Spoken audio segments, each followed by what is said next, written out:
So why did I decide to be, to be in charge of international collaboration? First of all, because of my background. I'm from the area, from the East. Second, I have students all my life, teaching also. But what I do right now, it's not only for me. I do it for the whole institute.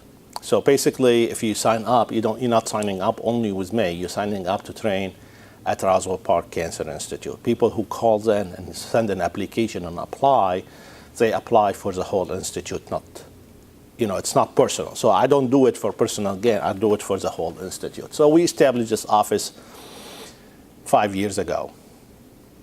And we said, okay, we're going to have a center that teach. Why? Because teach international students how we do stuff over here. Because medicine is getting really, really small. You can, there's benefit. There's benefit for us, and there's benefit to you as well.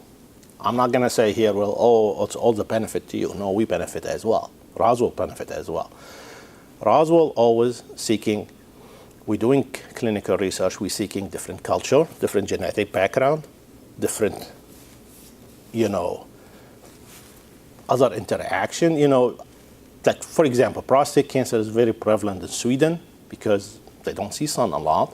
Probably it's prevalent in Saudi Arabia because of the dress code, especially in women, because there's no sun or something. We don't know. But this is very interesting study to me and to Roswell. We don't have this over here.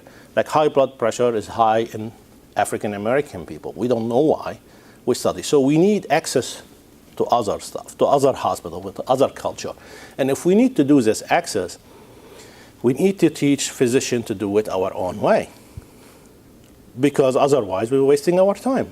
We're wasting our time. We're going there, the data is not collected correctly, there's no statistical significance, it's the sample wasn't, the regimen wasn't followed exactly, but when you train with us and you go back to your home country, Jordan, Saudi Arabia, Lebanon, wherever, you're doing exactly what we teach you to do because we keep in touch with you. And if you have questions, you have stuff you want to ask us, we'll help you.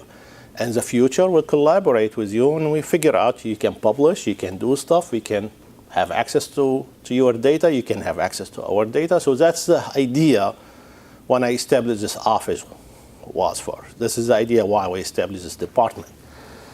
So it's just to transfer cancer care and cancer knowledge to other area and we can get feedback from them. So what we do, went and signed a couple of training agreements. One with King Fahd Specialties Hospital in Dammam. One was the University of Dammam. One was the University of Jazan. And we have the Jordan Cancer Institute. We signed training agreement and network affiliation with them. We signed training agreement with Madame Curie in France. And we have another 2 training agreements in Belgium and Amsterdam University, Free University of Amsterdam. So we signed a couple, it has been busy, 5 years. We sign all those agreements and we bring students from all those universities and when I say students, I mean physicians, nurses, all kind of graduate education. We bring them, train them, and send them back. So the first group of people came here, they're back now. And we're keeping in touch with them, and we're trying to establish this network also with them. And we're trying to keep it going. So that's one. So we established partnership with the university. We provide advanced training skill for medical students. So basically, if you are a student, if you are a nurse, if you are a physician, if you are a nurse, if you are a graduate student, you come to Roswell, we'll open all the facility for you. We'll train you exactly the same training we're training American students. There's no difference whatsoever. Some of the obstacles we have to go through, we'll touch on them about the visa, about the immigration stuff, about this stuff, but the training is the same. So we developed training program. We have also what we call the exchange policy. We go for seminars. We send them, they ask us what's your standard of care to treat patient with this kind of stuff. We send them our standard of care for people who train with us. If you don't train with us, you have no access to that network. So we share this information with them. Also, we do a second opinion for patients who cannot be treated at their home country and they want to come to Roswell to do an experimental therapy. We do a second opinion. We bring them or we treat them over here as patients. And we also help with designing facilities. Like in the Dammam, they were building a huge medical cancer research center. And they asked us about tissue banking. They never had tissue banking. They never bank any tissue, never ever. So I said, this is a great idea. So they sent us somebody over here as a physician to train for a year and a half in tissue banking, how to run a tissue bank over there because they're going to establish one. So I said, so where are you putting the tissue bank? 15 minutes away from the hospital. I was like, it's not going to work. I said, well, why not? Well, we don't have room. I said, it's not going to work because you have the sample and somebody driving it in 110 degrees heat and going 15 minutes away, the DNA is already degraded. It's gone. Your sample is worth 0. You need your tissue bank next to your surgery room. 2 floor or 3 floor down, that's fine. You take the elevator or you take the pneumatic tube and goes right away because you have between 15 to 30 minutes to freeze the sample, otherwise your sample are gone. Those are valuable sample. Those are from patients. You can't buy those samples.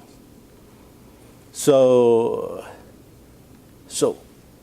based on our advice, they had to redesign the whole thing. Otherwise, it would have been, yeah, we have tissue banking, but our sample somehow is not working because of the distance, because your samples are gone. So that's what we do also. So that's our training program. This is what we have right now. We have clinical, nursing, dentistry, infrastructure, graduate education, core facility, research, and radiation. Here, I know most of you are medical background, so I'm going to focus only on the clinical stuff over here. If you have any question on other programs, please ask me. I know them because I designed all of them. I put all the criteria for them.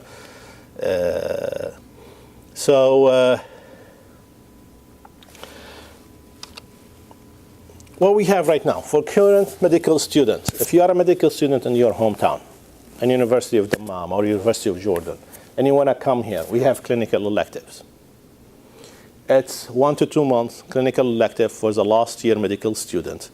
They can come here and they can do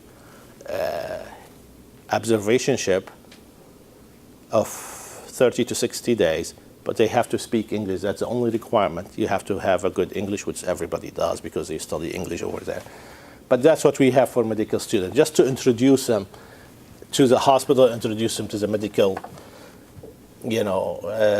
form, what they to expect if they want to come back and do their residency or something, and they get recommendation letters. They look at the hospital, how it works. They look at the department and see how everybody deals with everybody, and kind of good, neat experience for them, and they get credit for them for outside, for a month, and they go back to their university and graduate. For recent medical graduate, which is probably you, we have preparation for residency program. I will talk about it more. We have postdoctorate fellowship. We have master's degree, Master of Science with clinical attachment.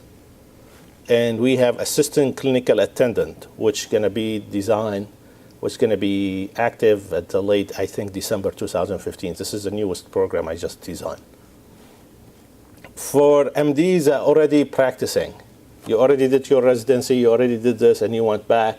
Like mostly I had the head of the surgery department from Dammam. I had another surgeon of robotic surgery from Riyadh, I think King Saud, or Abdulaziz, I don't remember the university right now, but they came for 3 months or 6 months training, hands-on training.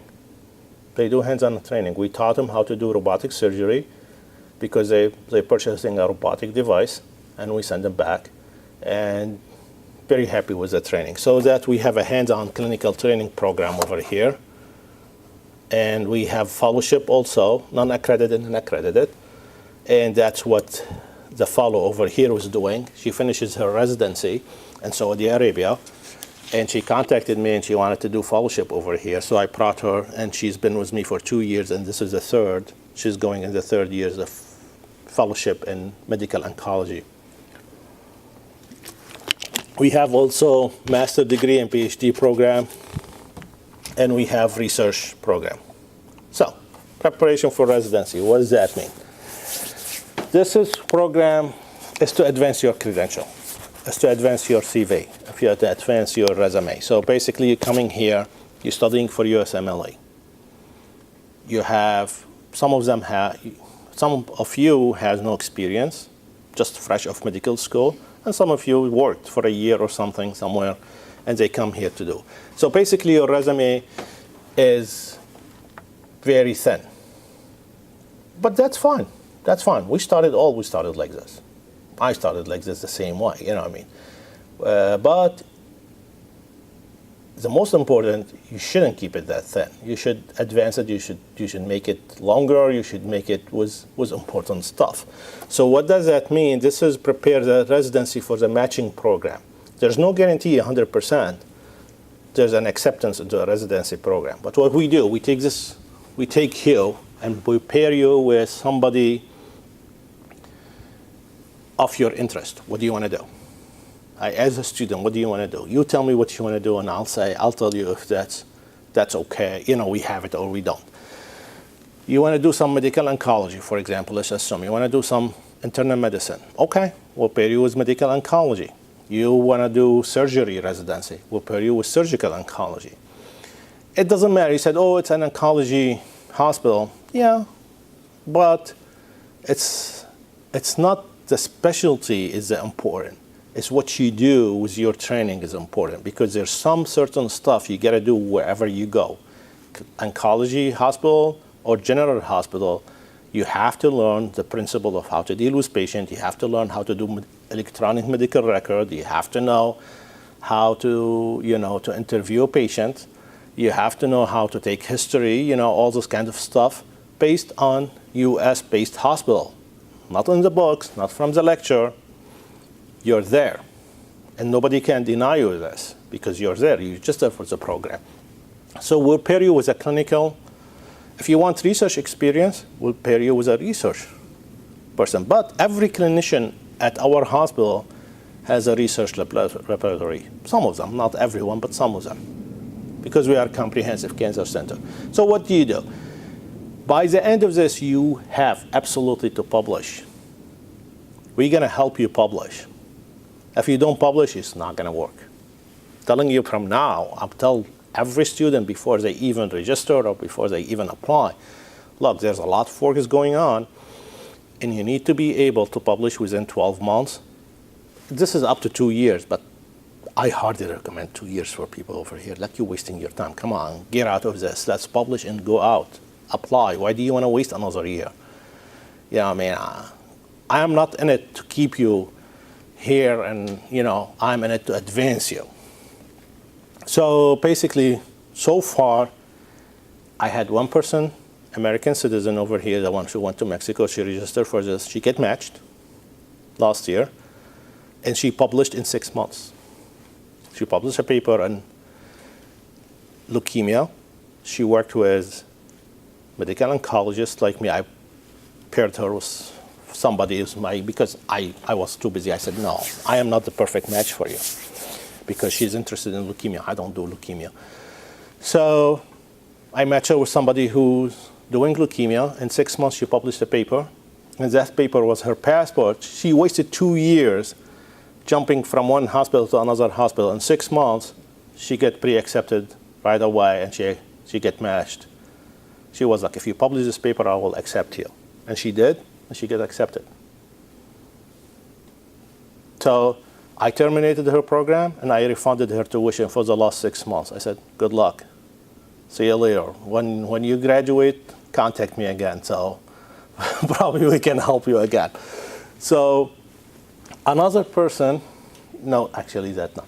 Now we have 2 people are applying for this, one from Jazan and one from Riyadh, applying for this program because they knew it's successful. So basically what happened, you have clinical experience, you have scientific, you gotta take scientific writing, you gotta develop your critical thinking, problem solving, you gotta have to do all this stuff and put it in a research data, you gotta assign a research project, you have to collect all this stuff, you have to write it yourself.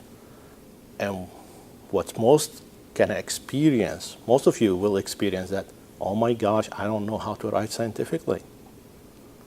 I know how to write English. I know how to write stuff. The first paper I wrote, I had a very tough mentor, by the way. The first paper, but I'm very grateful. He taught me a lot. The first paper I wrote, I was like, wow, this is really good. You know, I was so proud and submitted to them. I came back, nothing in blue. Read all over the stuff. I was like, oh my God. He destroyed my paper. Destroyed it. And he looked at me and said, you need to learn how to write. I said, what? I said, I went to medical school, I've been writing. I said, you need to know how to write scientifically. You don't know how to write scientifically. It was a huge blow to me. And after that, I sat down and I was like, probably he's right. I'm going to show him that I know how to write. So I went back and really took me 6 months to fix this paper and send it back to him. He said, now this is a paper I can read. I can read, not approve. I can read. So basically, yes, you have the degree, you have the whole thing, but writing is different, and that's what we teach you.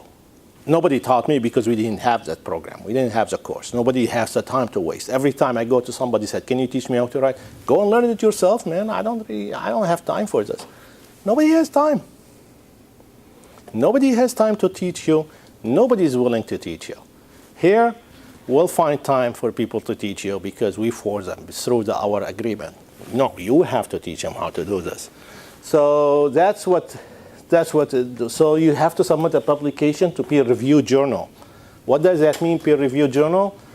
That journal that has score. Not any journal, not the University of Damascus journal, medicine. Nobody reads that.